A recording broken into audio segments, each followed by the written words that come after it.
కొమ్మల్లో మొగ్గ నే పూయను పొమ్మంటే గాలి తాకంగా పూచెనులే. అయితే గాలి గెలిచిందననా లేక పువ్వే ఓడిందననా?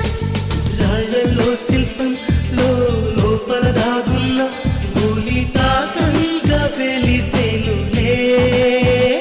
అయితే పులి గెలిచిందననా లేక శిల్పం ఓడిందననా?